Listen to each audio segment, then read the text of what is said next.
नमस्कार. जय बिरसा. मी प्राध्यापक डॉक्टर हनुमंत भवारी, उलगुलान साहित्यिक चळवळ या फेसबुक पेजच्या माध्यमातून आज मी आपल्या समोर लाईव्ह येत आहे.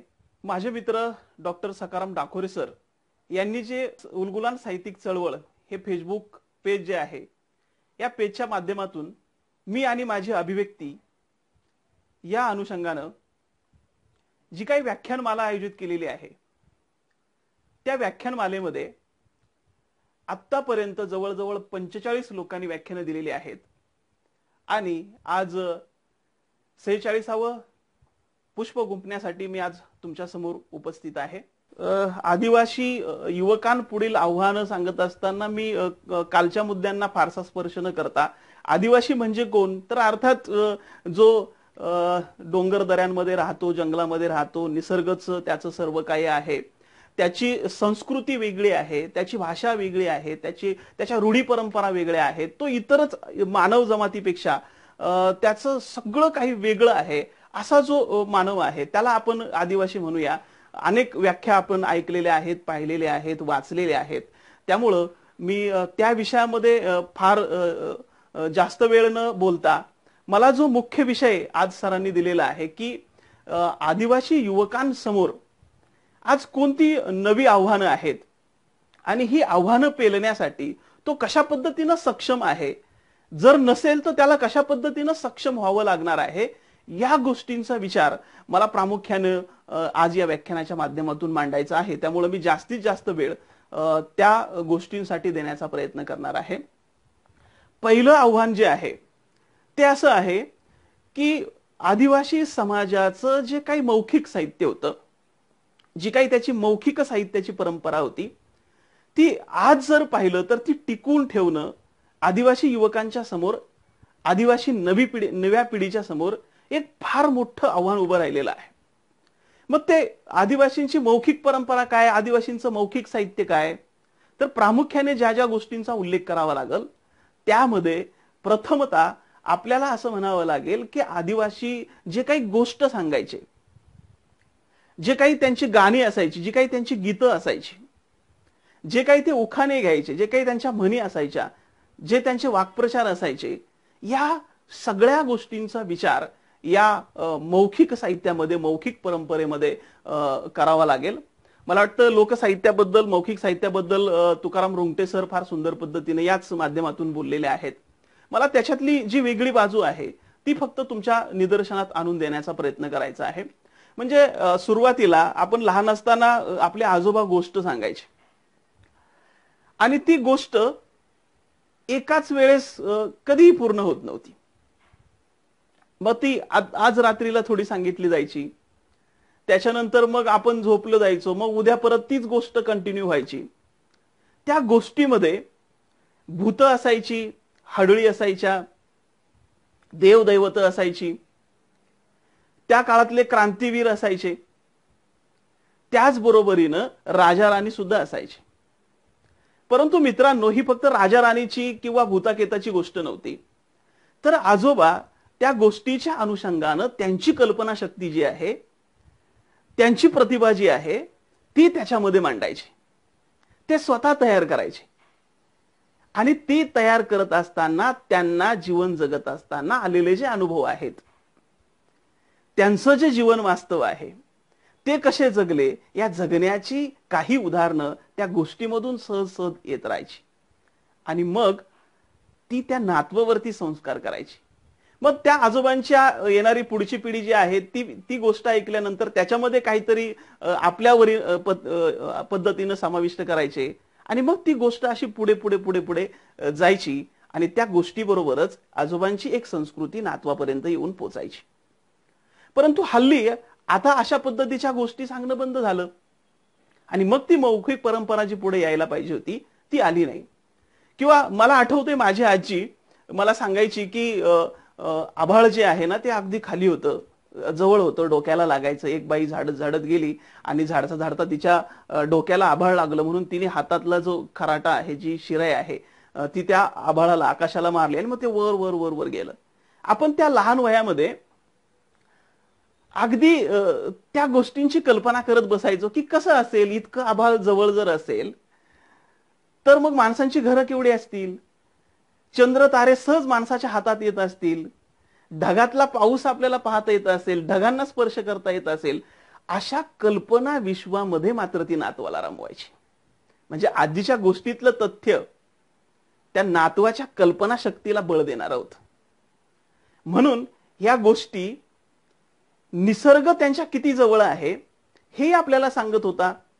आणि म्हणून ही मौखिक परंपरा जी आहे, ही परंपरा टिकणं ही खूप मोठी बाब आहे, ही खूप मोठी गोष्ट आहे.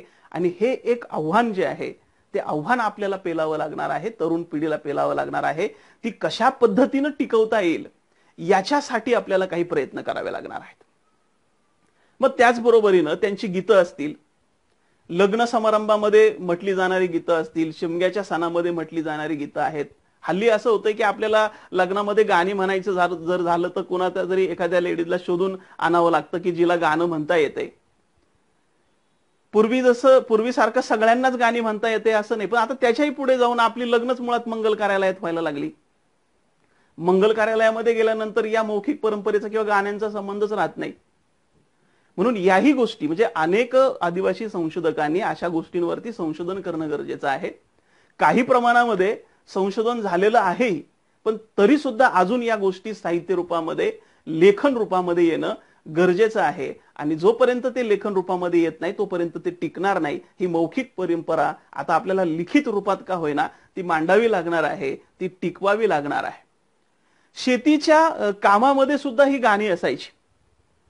म्हणजे मी लहान असताना नाचणीच्या पिकातलं गवत काढण्यासाठी जी भलर असायची, त्या भलरीमध्ये सुद्धा खूप सुंदर पद्धतीनं ती गाणी गायली जायची. आणि मग तो ढोल, कमरेला बांधणारा माणूस ढोल वाजवायचा, एक टाळकरी असायचा, आणि मग सगळ्या महिला किंवा सगळे पुरुष त्या शेतीतलं जे गवत काढणं, निंदणी वगैरे त्याला म्हणतात, तर ती करण्यासाठी या गाण्याच्या तालावरती अगदी झपाट्यानं ते काम उरकायचं. त्या गाण्यांमधून सुद्धा आदिवासींची संस्कृती, आदिवासींचा जो संस्कार आहे तो आपल्याला दिसायचा. म्हणजे ते मला त्याच्यातली काही कडवे आठवतात की ते म्हणायचे, पहिले नमन नमकुनाला हो, पहिले नमन नमकुनाला, धरत्री मातेला न काय हो, पहिले नमन नमकुनाला हो, पहिले नमन नमकुनाला, धरत्री मातेला न काय हो, दुसरे नमन नमकुनाला हो, दुसरे नमन नमकुनाला, चांद सूर्याला न काय हो. अशा पद्धतीनं एक एक गोष्ट आदिवासींच्या जवळची, म्हणजे चंद्र सूर्य यांची जी उपमा वापरली जाते किंवा धरत्रीची जी उपमा वापरली जाते यांच्या गीतांमधून, याचाच अर्थ असा आहे की निसर्गाच्या सानिध्यामध्ये हे एवढे एकरूप झालेले आहेत की त्यांच्या प्रत्येक गोष्टीमध्ये आपल्याला निसर्गाचं वर्णन, निसर्गाबद्दलची आत्मीयता, निसर्गाबद्दलचं प्रेम पाहायला मिळतं. म्हणून हे निसर्गाबद्दलचं प्रेम त्यांच्या मौखिक साहित्यातून पुढे येत जर असेल तर ही मौखिक परंपरा आपल्याला जपण्यासाठी आवर्जून प्रयत्न करावे लागतील, ती टिकून ठेवण्यासाठी प्रयत्न करावे लागेल. हे आव्हान आत्ताच्या तरुण पिढीला पेलावंच लागणार आहे. आणि मग त्याच्यानंतर दुसऱ्या गोष्टीचा विचार करत असताना दुसरं जे आव्हान आपल्या समोर आहे ते आव्हान आहे की साहित्य निर्मिती. काल खर तर या मुद्द्यावरती मी बऱ्यापैकी सविस्तर बोललेलो आहे, परंतु त्याच्यामध्ये ज्या गोष्टींचा उल्लेख नव्हता त्याच गोष्टी मी इथे बोलणार आहे. की आता तरुणांनी जी काही साहित्य निर्माण केलं पाहिजे त्यांची संख्या कमी आहे. म्हणजे पूर्वीपासून जे लिहितात तेच साहित्यिक आता नव्यानं पण लिहित आहेत, परंतु नव्याने जी भर पडायला पाहिजे होती ती साहित्य विश्वामध्ये फारशी दिसायला पाहायला मिळत नाही. आणि दुसरी गोष्ट महत्वाची अशी की आदिवासी स्त्रियांचा लेखनामध्ये जो सहभाग असायला पाहिजे तो तितका आपल्याला पाहायला मिळत नाही. कारण स्त्रियांवरती होणारे अन्याय असतील, स्त्रियांना समजणारी संस्कृती असेल, स्त्रियांनी जगलेलं जीवन जे असेल ते पुरुषांनी मांडून चालणार नाही, तर ते स्त्रियांनीच मांडायला पाहिजे. आणि मग स्त्रियांनी जर मांडायचं असेल तर तिने कुठंतरी ते लिहिलं पाहिजे. मित्रांनो, मला सांगायचंय की मी आदिवासी स्त्रियांच्या साहित्यावरती पीएचडी केलेलं आहे आणि 2015 मध्ये मी ते पीएचडीचं काम सबमिशन केलं. 2016 मध्ये मला पीएचडी डिग्री ही अवॉर्ड झाली, परंतु अजूनही त्या विषयाचं संशोधन मी थांबवलेलं नाही. परंतु अगदी बोटावरती मोजण्या इतक्या स्त्रिया आदिवासी साहित्यामध्ये लिहितात. मग त्याच्यामध्ये उषा किरण आत्राम मॅडम असतील, कुसुम आलम असतील, कविता आत्रम असतील, सीता भोजने असतील, नजूबाई गावित असतील, अगदी अलीकडं नव्याने लिहिणाऱ्या ज्या कवयित्री आहेत त्यांच्याशी माझा संपर्क होतोय. त्यांच्याकडनं मी काही कविता संग्रह मागवून घेण्याचा प्रयत्न करतोय. परंतु एक गोष्ट सकारात्मक दिसते की 4-5 बोटावरती मोजणारी जी नावं आहेत ती आता 17-18 पर्यंत जाऊन पोहोचलेली आहेत. काहींचे कविता संग्रह येत आहेत. काहींना मी आवर्जून हट्ट करतोय की तुमच्या ज्या कविता आहेत त्या तुम्ही कवितांच्या प्रकाशनाच्या माध्यमातून येऊ द्या. तर त्याही गोष्टींवरती आपल्याला संशोधन व्हावं लागणार आहे. परंतु दुसरी गोष्ट त्याच्यातली महत्वाची अशी की आपल्याला काही लेखन कार्यशाळा, हे आव्हान जर पेलायचं असेल लेखनाचं, तर आपल्याला काही लेखन कार्यशाळा घेता येतील का? म्हणजे आपला अनुभव विश्व समृद्ध आहे. आपलं अनुभव विश्व जे आहे ते समृद्ध आहे. निसर्गाच्या सानिध्यामध्ये सगळ्या गोष्टींची आपल्याला ओळख आहे. परंतु त्याच्या सानिध्यात जगत असताना आपल्याला जे वेगवेगळे अनुभव आले ते वेगवेगळे अनुभव आपण साहित्याच्या माध्यमातून मांडत असताना तांत्रिक दृष्ट्या, तंत्राच्या दृष्टिकोनातून कुठे कमी तर पडत नाही ना. कारण आपण जे लिहिलेलं आहे ते वाचनीय पण असलं पाहिजे, लोकांपर्यंत ते पोहोचलं पाहिजे, लोकांना ते वाचावं वाटलं पाहिजे आणि वाचत असताना त्यांना त्याच्यातून त्या संस्कृतीचा पाझर कुठंतरी दिसला पाहिजे. म्हणून एक भूमिका घेऊन कशा पद्धतीने लिहिलं जातं त्या भूमिकेच्या अनुषंगानं काही मार्गदर्शन आपल्याला तरुण पिढीला करता येईल का? तसे काही लेखकांना आपल्याला मार्गदर्शनासाठी बोलवता येईल का? याही गोष्टीचा विचार करावा लागणार आहे. तरच आपल्याला ही साहित्यिक चळवळ जी आहे ती पुढे चांगल्या पद्धतीनं पेलता येईल. दुसरी एक गोष्ट मला सांगायची आहे की माझ्याकडं अनुभव आहेत, पण काही लोक असे आहेत की त्यांना ते अशिक्षित आहेत, अडाणी आहेत, त्यांना लिहिता येत नाही. मग अशा लोकांसाठी मला वाटतं जे आदिवासी तरुण आहेत, जे शिक्षित आहेत, अशा लोकांनी लेखक बनायला हवं आणि लेखक बनून त्यांच्या साहित्याला एक साहित्यरूप देण्याचं काम जे आहे ते साहित्यरूप देण्याचं काम या लोकांनी करायला हवं असं मला वाटतं. कालचा एक संदर्भ परत फक्त देतो, कारण जर आपण लिहिलं नाही तर दुसरं कोणीतरी लिहिणार आहे आणि ते जे लिहिलेलं असणार जे आहे ते खरंच किती ताकदीचं असणार आहे याच्यावरती शंका आहे. म्हणून मी मनोरंजन नावाची जी सपान नावाच्या कविता संग्रहामध्ये माझी कविता लिहिलेली होती त्या कवितेचा थोडासा संदर्भ देण्याचा प्रयत्न करतो की चांगला रस्ता तुमचा, आम्ही मात्र काट्याकुट्यातून फिरायचं. काट्याकुट्यातून फिरत असताना एखाद्या करवंदीच्या काट्यानं पायात रुतायचं, भळभळून रक्त यायचं आणि ती जखम काळजापर्यंत पोचायची.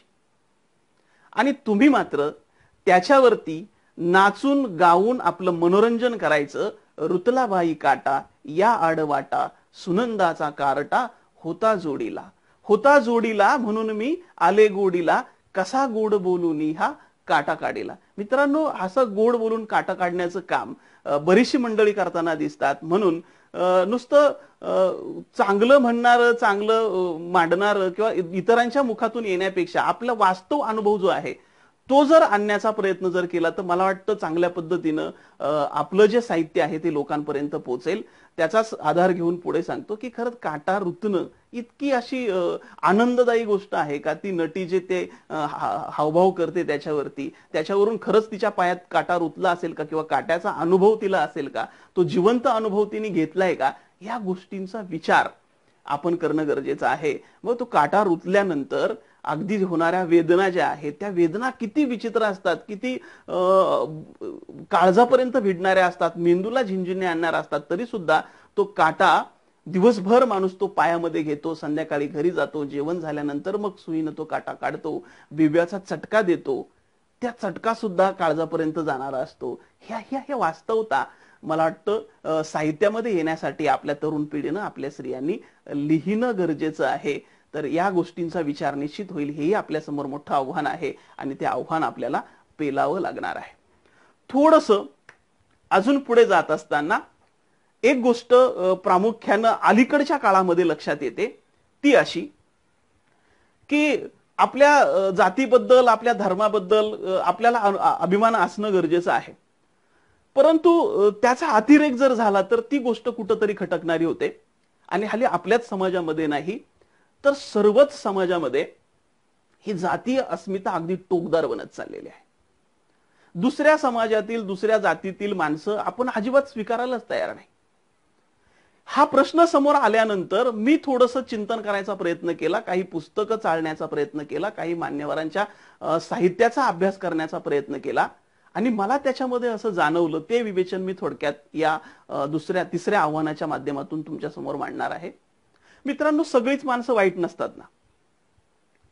काही माणसं आदिवासी अहिताचं काम करतही असतील, 4-2 माणसं तशी असणारही आहेत. परंतु इतर जाती धर्मातली सगळीच माणसं आदिवासींच्या विरोधात काम करतात असं म्हणणं थोडंसं चुकीचं होईल. माझ्या स्वतःच्या अनुभवावरून मी सांगत असताना मलाही काही अनुभव असे आलेले आहेत, परंतु चांगलेही अनुभव आहेत. म्हणून मी आदिवासी साहित्याचा विचार करत असताना बिरसा मुंडांसंदर्भात जे काही लिहिलेलं आहे, त्यांच्या चळवळींचा थोडासा काही अभ्यास करण्याचा प्रयत्न केला, वाचन करण्याचा प्रयत्न केला, तर त्याच्यामध्ये मला कुठेही असं जाणवलं नाही. राघोजी भांगरेंच्या संदर्भात विचार करत असताना, त्यांचं साहित्य वाचत असताना त्याच्यामध्येही ते अगदी विषमतावादी भूमिका घेतात असंही मला कुठं दिसलं नाही.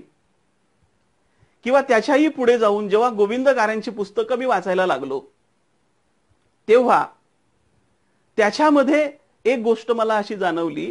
त्यांनी आदिवासी विकासाचे दीपस्तंभ नावाचं जे पुस्तक आहे, ते पुस्तक त्याच्यामध्ये बऱ्याच बिगर आदिवासी समाजाच्या बद्दल त्यांनी भाष्य केलेलं आहे. बऱ्याच आदिवासी समाजाला मदत करणारी माणसं त्याच्यामध्ये आहेत. त्यांनी कुठे विषमतावादी दृष्टिकोन ठेवलेला दिसत नाही. त्याच्यानंतर शंकर विठू केंगले हे आंबेगाव तालुक्यामध्ये आदिवासीतील पहिले सभापती झाले होते. त्यांच्याही साहित्यातलं लेखन वाचत असताना मला असं लक्षात आलं की त्यांनाही इतर आदिवासी समाजातील बऱ्याचशा लोकांनी मदत केली आहे. काही वकील त्यांच्या मार्गामध्ये खूप चांगल्या पद्धतीने त्यांनी त्यांचा मार्ग सुकर करण्यासाठी प्रयत्न केलेला आहे.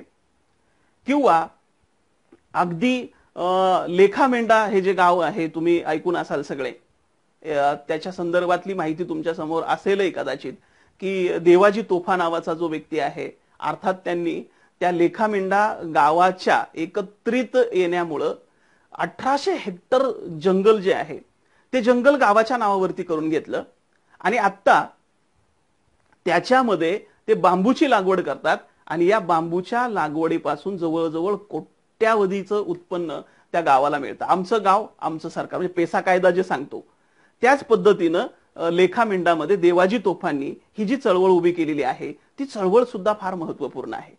त्यांच्याही या चळवळीमध्ये अनेक बिगर आदिवासी माणसांनी खूप मोठं योगदान दिलेलं आहे. आणि मला त्याच्याही पुढे जाऊन असं सांगायचं आहे की कदाचित तुम्ही म्हणाल की मग ह्या एवढ्या गोष्टींचा कशाबद्दल तुम्ही उहापोह करता, तर त्याच्या पाठीमागचं कारण तुम्हाला सांगतो. जर समजा आपल्या चळवळीमध्ये कोणीतरी चांगला व्यक्ती सहभागी होत असेल, आपल्याला त्याची मदतच होणार असेल, तर अशा व्यक्तींना स्वीकारायला काहीच हरकत नाही असं मला वाटतं. आणि जर आपल्याला असं वाटलं की अरे हा व्यक्ती चुकीच्या पद्धतीनं आपल्याला मार्गदर्शन करतोय, तर त्याला आपण आपल्या चळवळीपासून बाहेर काढू शकतो, कारण त्याच्यापेक्षा आपल्याला आपली संस्कृती चांगल्या पद्धतीने माहिती आहे. म्हणून अशा पद्धतीची भूमिका जर आपण म्हणजे सगळ्याच समाजासाठी माझं म्हणणं आहे, म्हणजे फक्त आदिवासी समाजासाठी मी बोलतोय असं नाही, तर प्रत्येक समाजामध्ये ही जातीय अस्मिता जी टोकदार झालेली आहे, या जातीय अस्मितेचाच फायदा घेऊन टोळ्या टोळ्यांमध्ये विभागलेली माणसं, गटागटामध्ये विभागलेली माणसं इंग्रजांनी हेरली आणि इंग्रजांनी आपल्यावरती राज्य केलं असेल किंवा मुघलांनी आपल्यावरती राज्य केलं असेल, त्याच्या पाठीमागची कारणं सुद्धा हीच आहेत. म्हणून मला असं वाटतं की हे एकत्रीकरण जे आहे ते आपल्याला कुठे त्याचा समन्वय साधण्याचा प्रयत्न केलेला आहे, करावा लागणार आहे. आणि या लोकांना ती गोष्ट समजून सांगावी लागणार आहे, पटवून द्यावी लागणार आहे. आपल्याला जर त्याच्या मतामध्ये काहीतरी गुडबंगाल दिसायला लागलं तर त्याला आपल्याला आपल्या चळवळीतून बाहेर सुद्धा काढता येऊ शकतं. म्हणून आपल्यापेक्षा त्याला आपली संस्कृती निश्चितच जास्त माहिती नसणार आहे, परंतु जे आपल्याशी जोडले जाणार आहेत त्यांचा तिरस्कार न करता, त्यांचा विरोध न करता आपल्याला त्यांना आपल्या चळवळीमध्ये समाविष्ट करून घ्यावं लागणार आहे. ही गोष्ट लक्षात घेतली पाहिजे. का लक्षात घेतली पाहिजे तर हे मी सांगत नाही, तर आदिवासी क्रांतिकारक सांगतात. त्यांच्या लेखनामधून हे दिसतं.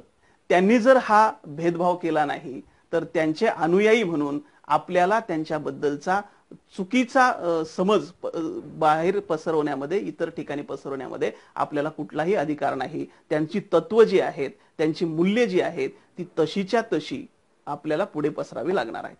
उदाहरणार्थ, वारुदादांच्या साहित्यामध्ये वाचत असताना बऱ्याच ठिकाणी त्यांचे संदर्भ येतात की आदिवासी समाज असेल किंवा इतर समाज असेल, आदिवासी समाज या इतर समाजांपासून वेगळा कसा आहे, तर निश्चितरित्या त्यांनी पूर्व परंपरेपासून जंगलाची जी संस्कृती स्वीकारलेली आहे, अजून ती नाकारली नाही, अजून ती सोडली नाही, अजून तो मानवता धर्म पाळतोय, अजून तो समानतेवरती जगतोय. ह्या गोष्टी तो करतोय म्हणून त्याचं वेगळेपण आहे. आणि ते वेगळेपण जपत असताना इतरांचं सहाय्य जर आपल्याला घ्यावं वाटलं तर ते घेण्यामध्ये फार काही गैर आहे असं मला वाटत नाही. त्याच्यावरती एक सुंदर कविता आहे वारुदादांची, झाड नावाची. कदाचित तुम्ही त्यांच्या कविता संग्रहामध्ये ती वाचली असेल. ते म्हणतात की झाड फळं खाणाऱ्याला कधी विचारत नाही की तू स्त्री आहेस का पुरुष आहेस. झाड सावलीत बसणाऱ्याला विचारत नाही की तुझी जात कोणती आहे. झाड ऑक्सिजन घेणाऱ्याला सुद्धा विचारत नाही की तुझा धर्म कोणता आहे. वारा हा त्याच पद्धतीने वाहत राहतो. पाणी सुद्धा विषमतेतून वळणे घेत महासागराला मिळत जातो. असं हे स्वच्छंदी असणारी आदिवासी संस्कृती आहे. तर ह्या संस्कृतीच्या बाबत आपल्याला विचार करावा लागणार आहे. आणि जो जातीयवाद किंवा अति जी जातीय अस्मिता आहे ती सगळ्याच समाजाला घातक आहे. मग तो कुठलाही समाज का असेना, त्यांनी वैचारिकतेचा थोडासा विचार केला पाहिजे. त्याच्यातली तत्व, त्याच्यातली मूल्य, विचार समजून घेण्याचा प्रयत्न केलेला आहे. दुसरा एक महत्वाचा मुद्दा आहे की बोगस आदिवासी हे एक सगळ्यात मोठं आव्हान जे आहे. आपल्या अनेक क्षेत्रांमध्ये त्यांच्या आदिवासींच्या नोकऱ्या त्यांनी बळकवलेल्या आहेत आणि त्याविषयीचं मोठं राजकारण आपण पाहतोय. तर त्याच्यासाठी सुद्धा आपल्याला पेटून उठावं लागणार आहे. त्याच्या विरुद्ध चळवळ उभी करावी लागणार आहे. ते शोधून काढा. आता अर्थात अजिबातच काम झालेलं नाही असं नाही, तर बऱ्यापैकी त्याच्यावरती काम चालू आहे. बरीचशी लोक त्या अनुषंगाने विचार करत आहेत. काही केसेस आहेत, सीताराम जोशी सर आहेत, त्यांनी बऱ्याचशा केसेस टाकलेल्या आहेत. त्यांनी वास्तव जे आहे ते आपल्या समोर आणण्याचा प्रयत्न केला पाहिजे.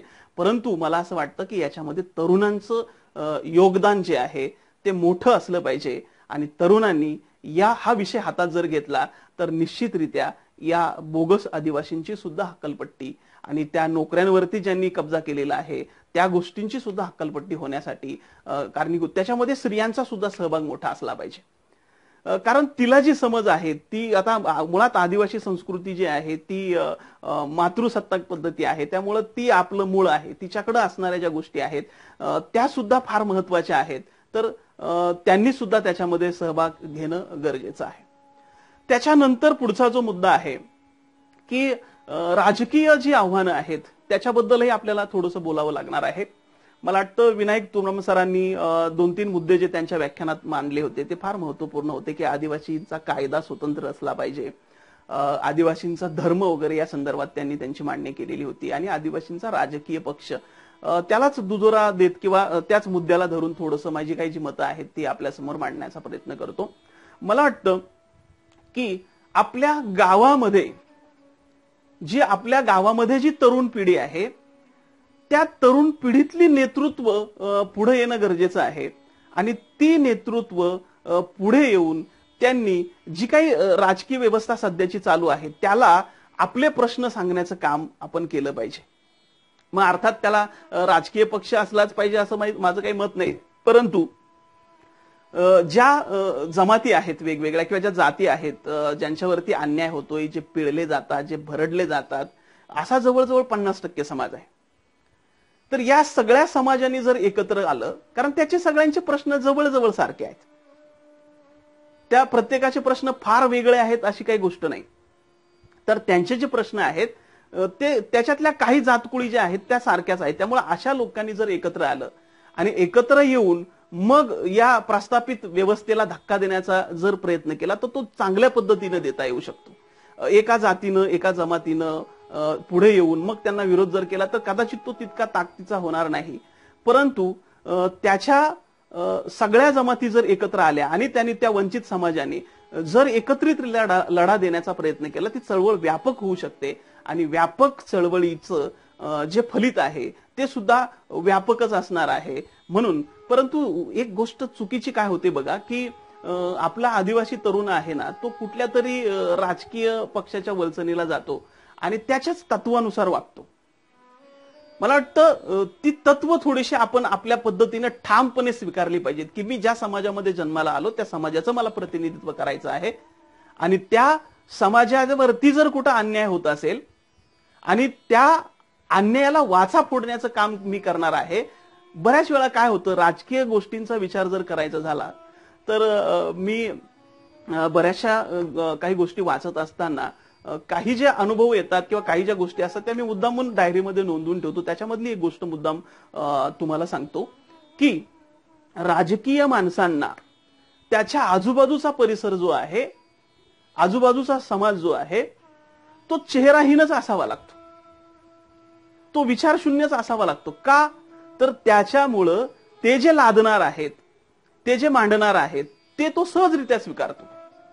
पण ज्याला स्वतःचा चेहरा आहे ज्याला स्वतःची ओळख आहे ज्याचं विचार पक्के झालेले आहेत ज्याचा एक ठाम विचार ठरलेला आहे तो कधीही अशा भूल थापांना बळी पडत नाही. तो समाजाचं नेतृत्व करतो, योग्य पद्धतीने नेतृत्व करतो आणि त्या राजकीय नेतृत्वाला तुला सुद्धा ठणकावून सांगतो की तुम्ही जर आमच्या समाजाचे प्रश्न सोडवत असाल तरच आम्ही तुमच्या बरोबर असू, अन्यथा आम्ही तुमच्या बरोबर राहणार नाही. ही भूमिका जोपर्यंत आदिवासी युवक घेत नाही, ही भूमिका जोपर्यंत आदिवासी समाजातलं नेतृत्व स्वीकारत नाही तोपर्यंत आदिवासींवरती अन्याय होणार आहे आणि ही आव्हानं सातत्याने आपल्या समोर अशी उभी राहणार आहेत. म्हणून ही आव्हानं जर आपल्याला पेलायची असतील, या आव्हानांना सामोरं जायचं असेल, ही व्यवस्था उलथून टाकायची असेल तर आपल्याला एकत्र येणं गरजेचं आहे, विचार करणं गरजेचं आहे, चळवळी उभ्या करणं गरजेचे आहेत आणि चळवळी सुद्धा सक्षम पद्धतीनं आणि वैचारिक बेस असणाऱ्या चळवळी आपल्याला उभ्या कराव्या लागणार आहेत. या गोष्टी फार महत्वपूर्ण आपल्या संस्कृतीच्या किंवा आपल्या एकंदरीतच या चळवळीच्या माध्यमातून विचार केला तर आपल्याला त्या गोष्टी पुढे न्याव्या लागणार आहेत, पाळाव्या लागणार आहेत. त्याच्यानंतर पुढे एक मोठं आव्हान आपल्या समोर उभं राहतं ते म्हणजे आर्थिकतेचं, आर्थिकता. आता याच्यामधली एक गोम बघा की आपण चळवळी उभ्या करतो किंवा आपण मोर्चे बांधणी करतो, आपण काही साहित्य संमेलनं वगैरे घेतो, ह्या सगळ्या गोष्टी घेणं गरजेचं आहे, त्याच्यातून साहित्य चळवळी वाढीला लागणार आहे वगैरे सगळं. परंतु त्याच बरोबरीनं आदिवासी समाजातला जो अगदी तळागाळातला घटक आहे की ज्याला 2 वेळचं अन्न मिळत नाही, त्याच्या गावामध्ये लाईट नाही, त्याच्यापर्यंत रस्ता पोचत नाही, त्याला विविध सुविधांपासून तो वंचित आहे, शासनाच्या योजना त्याच्यापर्यंत पोचत नाही, अशा घटकांसाठी आपल्या चळवळींनी काम करणं खूप गरजेचं आहे. का? त्याच्या पाठीमागचं कारण असं की त्याच्या पोटाची खळगी जर भरली नाही तर त्याच्यासमोर दुसरे प्रश्न त्याला दिसणारच नाही, त्याला संस्कृती कळणार नाही किंवा संस्कृती पडची आव्हानं जी आहेत ती कळणार नाही. कारण त्याच्यासमोर जे आव्हान आहे महत्वाचं पोट भरण्याचं, तेच आव्हान जर त्याला सुटलं नाही किंवा त्याला त्याच्यातून बाहेर पडता आलं नाही तर तो वेगळ्या आव्हानांवरती भाष्य करणार नाही, बोलणार नाही. म्हणून आपल्याला या गोष्टींवरती लक्ष द्यावं लागणार आहे. पहा, जर त्याला पोटाला अन्न मिळालं नाही तर जो पोटाला अन्न देणार आहे त्याच्याबरोबर तो जायला तयार होणार आहे. म्हणजे अगदी सुरुवातीच्या काळामध्ये जेव्हा ख्रिश्चनांनी कितीतरी आदिवासी ख्रिश्चन झाले कारण त्याच्यामुळे त्यांचा त्रास कमी झाला, आदिवासींना जो त्रास दिला जायचा तो कमी झाला, मग ते तिकडे गेले कारण त्यांना सुखसुविधा मिळाल्या. तसं आज सुद्धा बरेचसे घटक जे आहेत ते अशा गरीब आदिवासींना आपल्या बाजूने त्याचं वनवासीकरण करण्याचा प्रयत्न करताना आपल्याला पाहायला मिळतात आणि ते आपल्या आजूबाजूला घडतंय. म्हणून आपल्याला या बेसिक गोष्टींवरती, बेसिक प्रश्नांवरती लक्ष द्यावं लागणार आहे. हे तरुणांपुढील सगळ्यात मोठं आव्हान आहे, युवकांपुढील सगळ्यात मोठं आव्हान आहे. आता मी सारखा युवक शब्द वापरतोय किंवा तरुण शब्द वापरतोय. हा तरुण म्हणजे कोण बाबा? तर माझे एक मित्र आहेत, त्यांचं वय मला वाटतं 60-65च्या पुढे असेल, सीताराम जोशी सर, त्यांना मी तरुण म्हणतो. ज्याच्यामध्ये आपले विचार ठामपणे मांडण्याची हिंमत आहे, ज्याला आजूबाजूची परिस्थिती स्वीकारण्याची ज्याच्यामध्ये हिंमत आहे, जो कुठल्याही पातळीवरती उलगुलान करण्यासाठी तयार आहे, असा कुठल्याही वयाचा माणूस हा युवकच असतो, तरुणच असतो. त्यामुळं तरुणांचं काम आहे किंवा युवकांचं काम आहे असं जेव्हा मी म्हणतोय, तेव्हा या सगळ्या गोष्टी, हे सगळे मुद्दे त्या व्याख्येमध्ये समाविष्ट झालेले आपल्याला पाहायला मिळतात. आणि मग ही आर्थिकता जर आपल्याला त्यांची चांगल्या पद्धतीनं करावी लागणार असेल, करायची असेल, तर त्याच्यासाठी आपल्याला मागे वळून पाहावं लागणार आहे. मग आपल्या जंगलातल्या ज्या काही वनस्पती आहेत, त्या वनस्पतींच्या अनुषंगानं आपल्याला आपली आर्थिकता, आपला रोजगार काही सुधारता येईल का? म्हणजे रानभाज्या ज्या आहेत त्या ठराविकच कालावधीमध्ये येतात, बरोबर आहे, पण त्यांचं आपल्याला त्याची शेती करता येईल का, त्याचे कंद लावता येतील का, असाही वेगळा विचार करणं गरजेचं आहे. मध आहे, हिरडा आहे, हिरड्यावरती जी प्रक्रिया होती ती आपल्याच भागात त्याची प्रक्रिया करता येऊ शकेल का? करवंदाचं लोणचं असेल, आवळाचं लोणचं असेल, या सगळ्या गोष्टींचं, म्हणजे अगदी भोकराची भाजी असेल, या सगळ्या गोष्टीला आपल्याला काहीतरी एक स्वतःचं अस्तित्व तयार होईल अशा पद्धतीने काही करता येईल का? म्हणजे पुण्यामध्ये आपण जेव्हा जातो फिरायला तेव्हा आपल्याला नाचणीचे लाडू तिथे विकायला दिसतात. यांना, या जे विकणारे आहेत त्यांना मला प्रश्न पडतो असा की यांना नाचणी कुठे उगवते, कशी उगवते हे तरी माहित असेल का? पण तरी सुद्धा आपल्या भागात उगवणारी नाचणी ते त्याच्यावरती मार्केटिंग करतात. मग आपल्याच भागातले प्रोडक्ट जे आहेत ते आपल्याला चांगल्या पद्धतीने कुठं मांडता येतील का, पुढे आणता येतील? कारण आता इथून पुढे रोजगाराचा प्रश्न, नोकऱ्यांचा प्रश्न हा खूप मोठा गंभीर होणार आहे. आणि तो सोडवण्यासाठी, कारण आरक्षण आपण म्हणतो, पण मुळात आरक्षण राहिलंय कुठं? सरकारनं सगळ्याच गोष्टींमध्ये खाजगीकरण आणलं. मग खाजगीकरण आल्यानंतर त्याच्यात आरक्षणाचा प्रश्नच राहत नाही. आणि म्हणून हे आरक्षण एक ना एक दिवस संपणार आहे, एक ना एक दिवस जाणार आहे. तेव्हा आदिवासी तरुणाची अवस्था काय असेल? आणि म्हणून आपल्याला आत्तापासून सक्षम होणं गरजेचं आहे. म्हणून ह्या सगळ्या गोष्टी ज्या आहेत, रानभाज्या असतील किंवा हिरडा असेल किंवा मध असेल किंवा आवळा असेल, या गोष्टींचं रोजगारात रूपांतर आपल्याला कसं करता येईल, आपल्या गावामध्येच त्या गोष्टींवरती प्रक्रिया कशी करता येईल, याच्यासाठी आपल्याला प्रयत्न करावा लागणार आहे. म्हणजे मी काल जे उदाहरण दिलं होतं की फळोद्याच्या त्या नाचणीचे लाडू बनवण्याची जी प्रक्रिया आहे, तर ती प्रक्रिया त्यांना, त्या महिलांना एक कढई पाहिजे होती ते नाचणीचं पीठ भाजण्यासाठी. परंतु ते पीठ भाजण्यासाठी ती महिला जेव्हा ते कढईमध्ये टाकायची, ती छोटीशी कढई, आणि मग तिला ते कलथ्याने वगैरे उलटण्याने हलवावं लागायचं, तिचे हात भाजायचे, कधी कधी ते पीठ जाळायचं सुद्धा. हा प्रश्न विज्ञान आश्रमामध्ये, म्हणजे पाबळला मी जिथे नोकरी करतो तिथे एक विज्ञान आश्रम आहे, त्या विज्ञान आश्रमामध्ये मांडल्यानंतर काही इंजिनियरांनी त्याच्यावरती काम सुरू केलं. आणि ती कढई ऑटोमॅटिक पद्धतीने, त्या कढईतलं पीठ जे आहे ते हलवलं जाईल आणि काही वेळामध्ये ते पीठ भाजून होईल. म्हणजे त्या महिलेच्या हाताला बसणारे चटके जे आहेत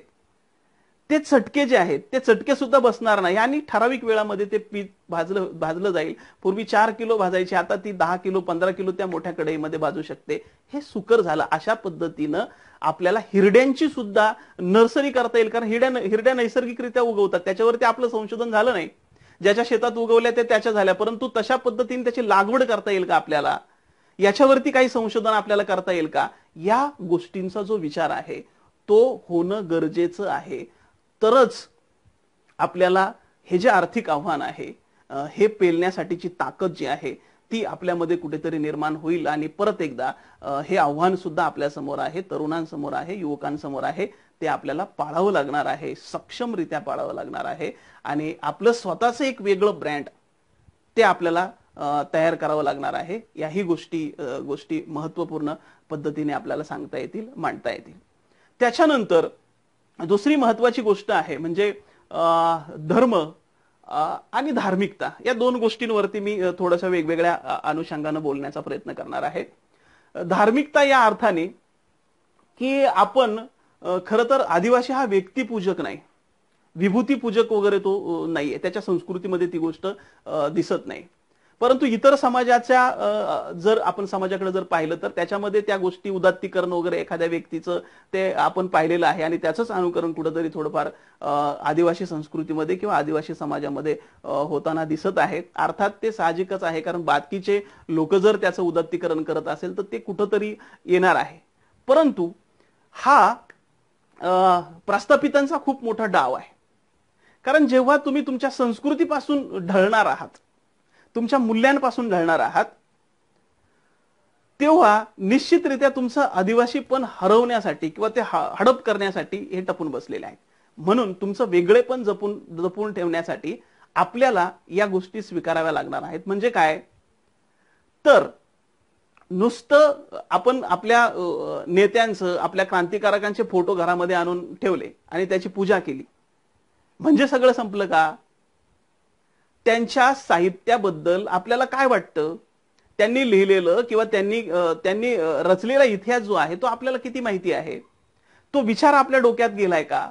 म्हणजे पूर्वीचे जुने फोटो जे होते ते आपण काढून टाकले आणि नवे फोटो आणून लावले आणि त्याची पूजा केली म्हणजेच फक्त आदिवासी संस्कृती टिकवली, आदिवासी क्रांतिकारकांचं महत्व आपल्या मनात आहे असं होत नाही. तर त्यांचे विचार आपल्या डोक्यामध्ये असले पाहिजेत. त्या फोटोंबरोबरच त्यांच्या पूजेबरोबर त्यांच्या विचारांची पूजा जी आहे ती सुद्धा आपल्याला करावी लागणार आहे. म्हणजे आदिवासी हा निसर्ग पूजक आहे याचा अर्थ काय तो निसर्गाला अगरबत्ती लावत होता आणि हळद कुंकू वाहत होता असं नाही, तर तो जपत होता निसर्गाला.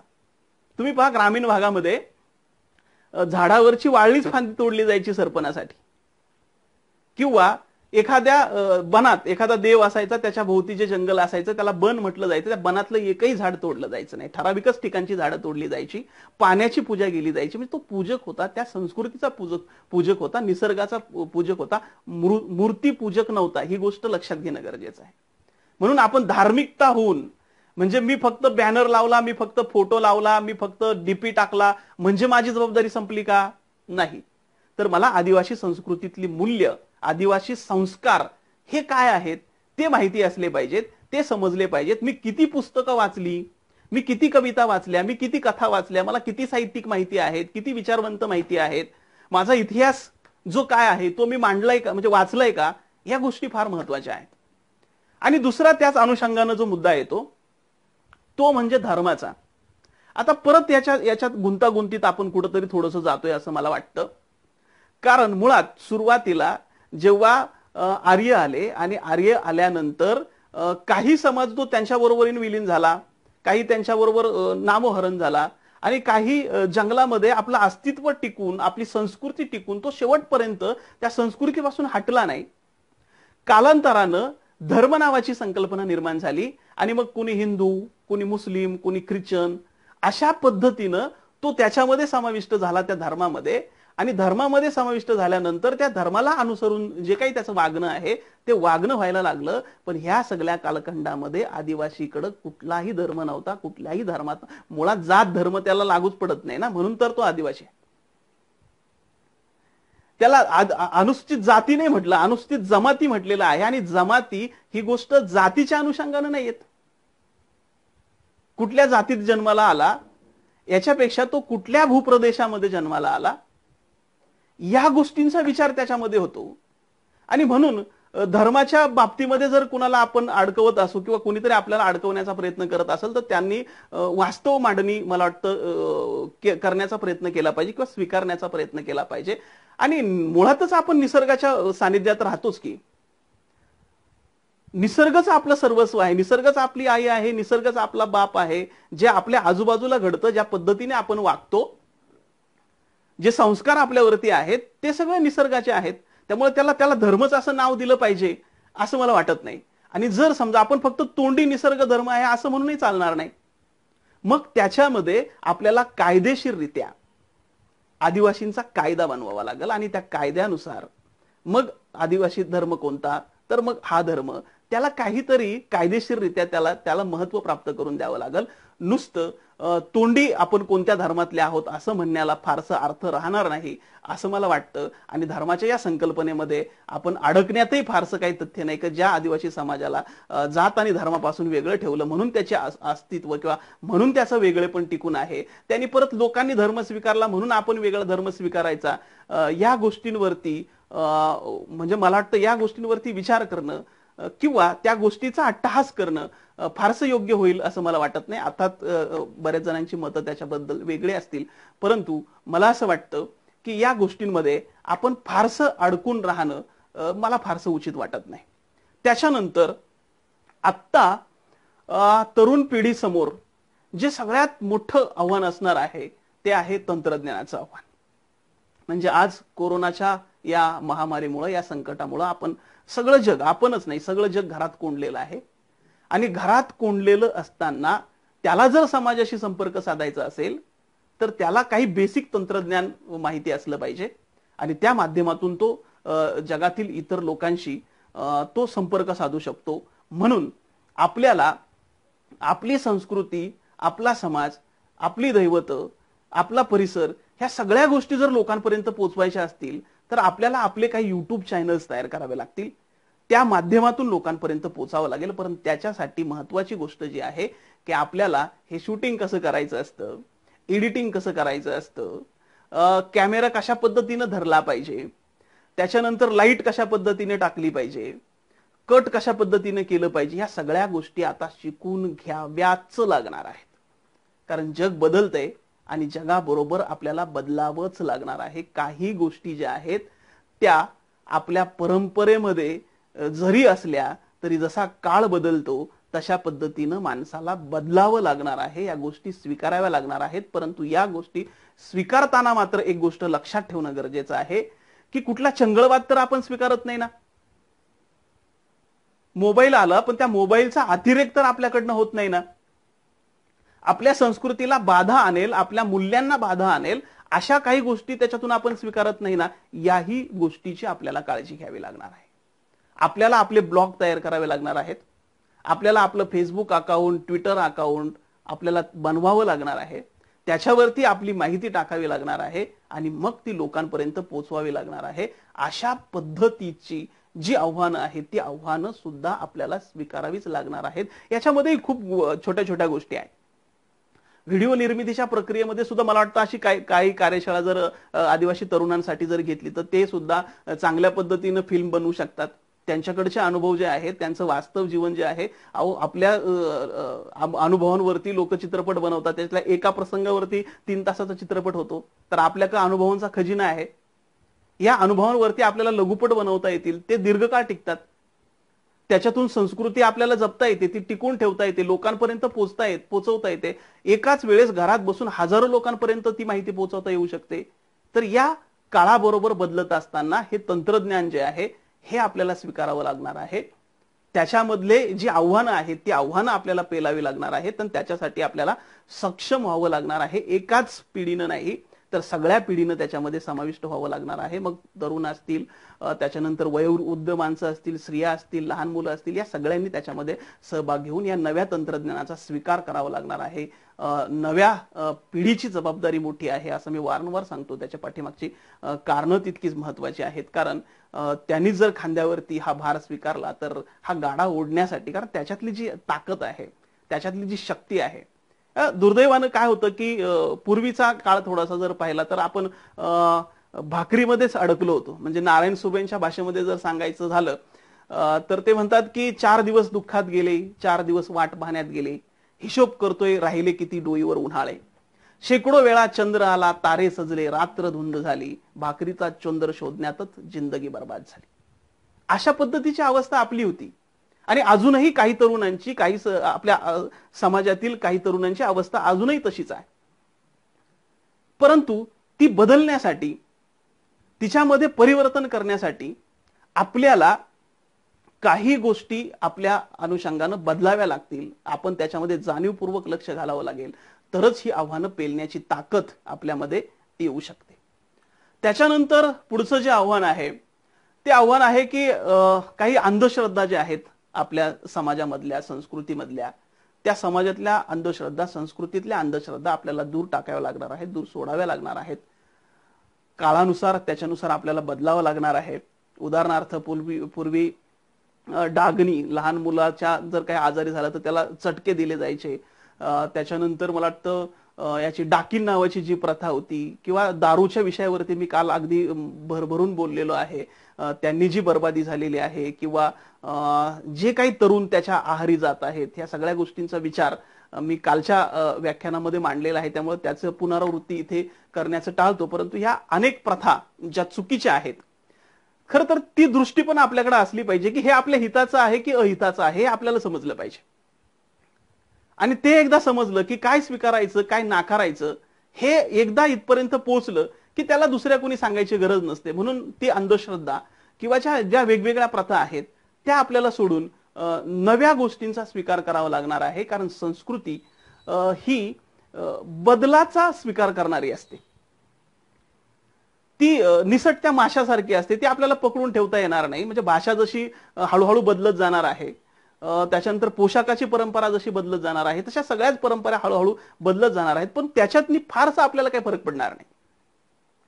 म्हणजे कधी कधी लोक असं म्हणतात की सीमित तंत्रज्ञान हे आदिवासींच्या लक्षणांमधले एक मुख्य लक्षण आहे. परंतु आता आपल्याला तसं राहून चालणार नाही ना. आपल्या प्रत्येकाकडे मोबाईल आहे आणि असलाच पाहिजे. तंत्रज्ञानाशी मैत्री आपल्याला करावीच लागणार आहे. त्यामुळे जुन्या गोष्टी सोडल्याशिवाय आपल्याला नव्या गोष्टी पकडता येणार नाहीत, स्वीकारता येणार नाहीत. म्हणून त्याच्यावरची विचार विनिमय करून आपल्याला त्याच्यातल्या काही गोष्टी बदलाव्या लागतील, काही गोष्टी सोडाव्या लागतील. हा एक महत्वाचा मुद्दा आहे. त्याच्यानंतर पुढे जात असताना मी सातत्याने ज्या विषयावरती बोलत असतो किंवा व्याख्यानाच्या माध्यमातून चर्चा सातत्याने करत असतो तो म्हणजे शिक्षणाचा प्रसार आणि प्रबोधन. आता तुम्ही म्हणाल की आम्ही काही शिकलेले नाही का किंवा आम्ही काही सुशिक्षित नाही का, मग आम्हाला कशाला परत शिक्षणाच्या बद्दल सांगताय. नाही, त्याच्या पुढचा मुद्दा महत्वाचा असा आहे की आपण शिक्षित आहोत, मान्य आहे, मला मुद्दा मान्य आहे. परंतु आपल्या समोर असणाऱ्या माहितीचा जो खजाना आहे त्या माहितीचा अर्थ आपण कशा पद्धतीने लावतो, तो जर त्या माहितीचा उपयोग ज्ञानामध्ये जर आपल्याला करता येत असेल तर आपण शिक्षित आहोत. कारण बघा, आता आदिवासी समाजातला बराचसा वर्ग जो आहे तो अशिक्षित आहे. त्या अशिक्षितांपर्यंत आदिवासी संस्कृती पोचवत असताना माझ्या पिढीची किंवा आत्ताच्या पिढीची काही मंडळी अगदी दम देऊन त्यांना सांगत असतात, तुम्हाला कळत नाही का, हे आदिवासींचं नाही, ते आदिवासींचं नाही, तुम्ही कसं करता.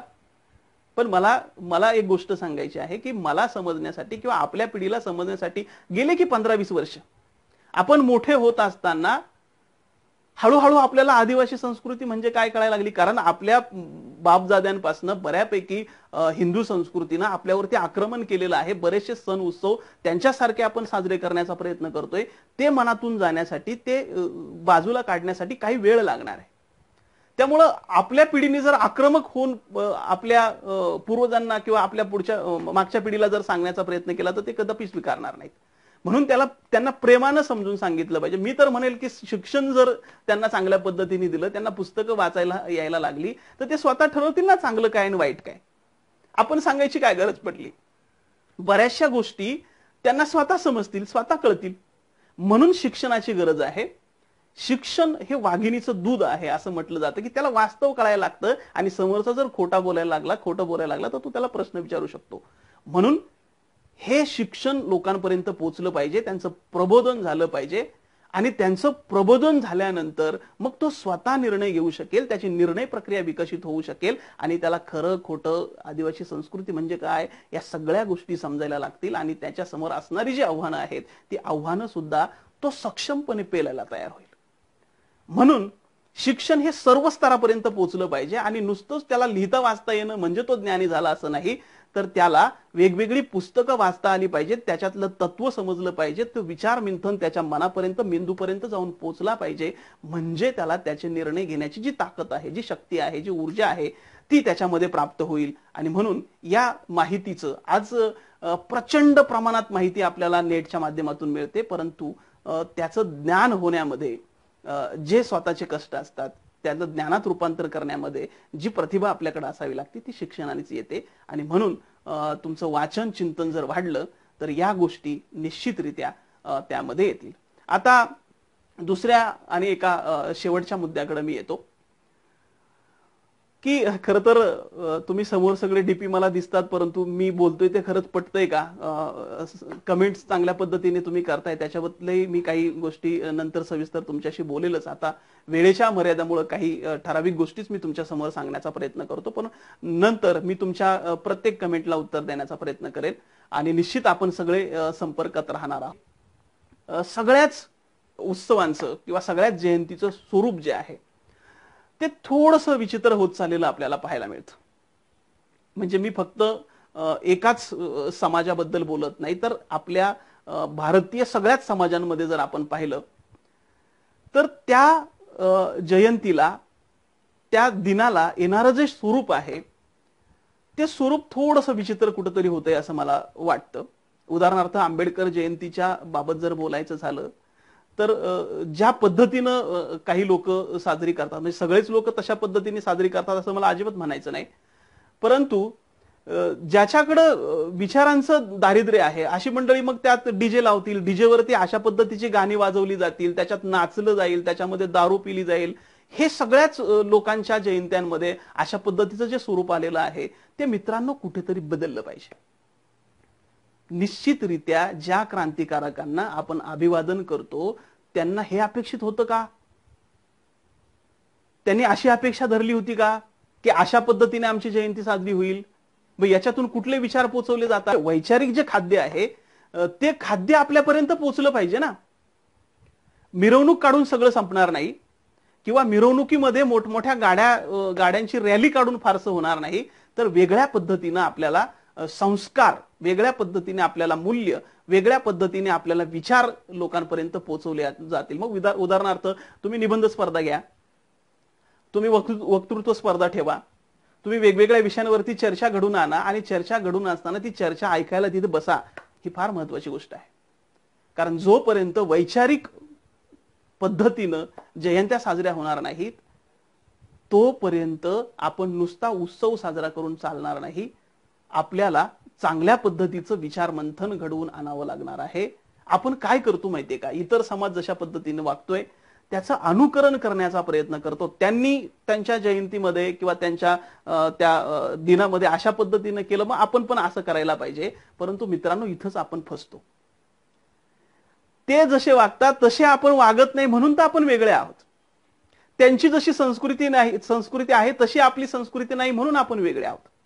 आपण निसर्गाचे गुणधर्म पाळतो, निसर्गाचे मूल्य पाळतो, निसर्गाची तत्व पाळतो म्हणून आपण वेगळे आहोत. आणि आपण जर त्यांच्या पद्धतीने वागायचं ठरवलं तर मग आपल्यामध्ये आणि त्यांच्यामध्ये फरक काय राहिला? मग आपली संस्कृती वेगळी कशी होईल?